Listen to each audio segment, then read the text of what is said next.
BlueSpec's beer review is going to be doing a revisiting of Stella Artois. I apologize for the resolution because I'm doing this on my computer. I have a lot of things on my phone right now. Normally I do it on here because it's better than my computer. But going to be revisiting Stella Artois. And I know I have a snake on my neck. This is Doughball. He's a cinnamon ball python. I haven't had a snake in a few years, and I haven't done a video with a snake around my neck in a few years also. So this is Doughball. I call him Doughball because he's a cinnamon ball python. I think of like a cinnamon roll. This beer gets 71 on Beer Advocate. The Bros give it a 72, and I did a review of this a few years ago, and I know that I liked it then. This is kind of like a beer that people who drink beer want to be fancy and drink beer. It's like the fancy beer drinkers go-to. It is. This is from Belgium. It's imported, and I mean, this is like I get like a 12-pack for like 16 bucks usually. So, and this is 5% alcohol by volume. And it has a date on the bottle which says 7/14/17. Imported by Import Brands Alliance in St. Louis, Missouri. So, without further ado, and this is a Euro Pale Lager. That's the classification of the style, anyway. And you know, I've been trying to do some revisiting of beers that I reviewed a long time ago. So I have a Stella Artois glass for this very purpose. Kind of go sort of tilting the glass so that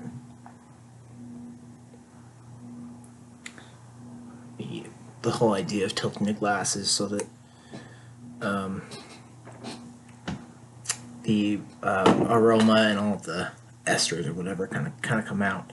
And I think pouring it downward does the same thing, but it depends on the beer. And I think for Stella Artois, the whole thing is you're supposed to tilt it. So this is kind of like a lot of other Euro Pale lagers that I've had. However, this kind of has something about it that makes it kind of just fancy, I guess. I don't know what it is, but it has something really awesome about it. And there is a person that I know who just thinks that this is just absolutely awesome and just the bomb. So in this video, I'm going to see if that is the case.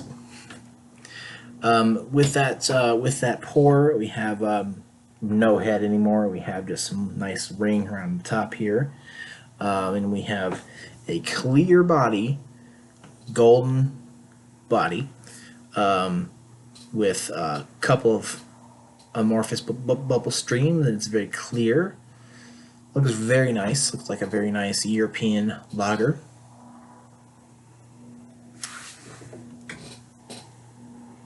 The smell is, like I said, it's like other Euro Pale lagers. It's like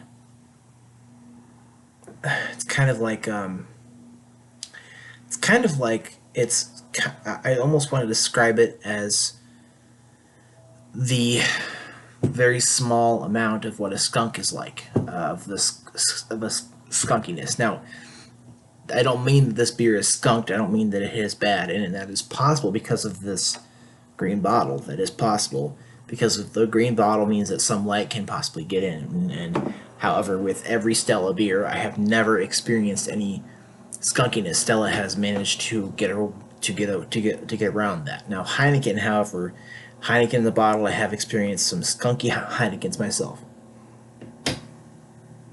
It smells like a crackery, biscuity malt,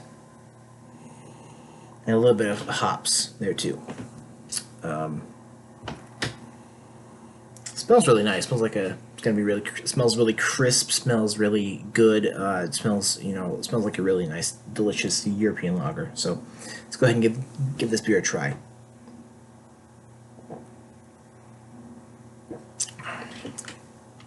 Yeah, it's very much like that. It just has a really that really biscuity, crackery, almost a crisp malt flavor too. And there's some hoppiness that kind of backs that up a little bit too, and kind of gives you a crispness that this beer has. And then, it kind of comes up with the crispness, and then it sort of finishes very smooth.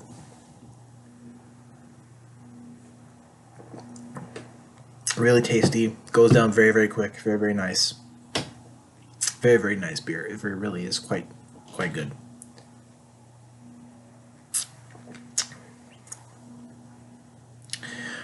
Just like that taste of the crackeriness and the biscuity maltiness and the hops, and that whole crispness does fade out in the finish, and it gives you a nice smoothness. And however, it just has really nice, pleasing effect about it.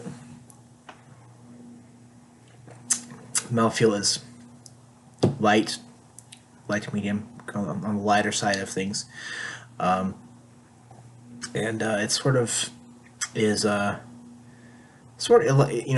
finish itself is not crisp. It's sort of smooth and sort of not really watery like, say, Miller Lite or Bud Light is, but it sort of has this nice thing about it, and it just really has a nice finish, and it has an overall niceness about it. And I don't like the beer advocate ratings of 70s, and 70s is like a C rating. It's just sort of a meh sort of thing going on those sites. And the reason for that is because it's mass produced. It's mass produced, and by a lot of beer snobs, the whole idea is that if it's mass produced, canned, and by a large corporation, the beer is trash. And that's not true. I mean, I'm not all for large corporations, but mass production doesn't mean bad. I think the way I want to do it is I want to judge the beer based upon the beer itself, not who makes it.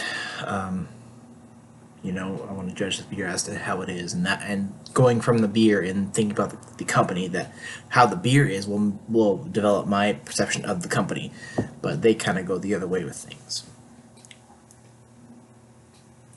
This beer is an A. Definitely one of my favorites. So I think if Stella is everywhere. So if you see it, I think you should definitely give it a try if you haven't already. If anybody who has had beer has definitely had this. So let me know what you think, and thank you for watching.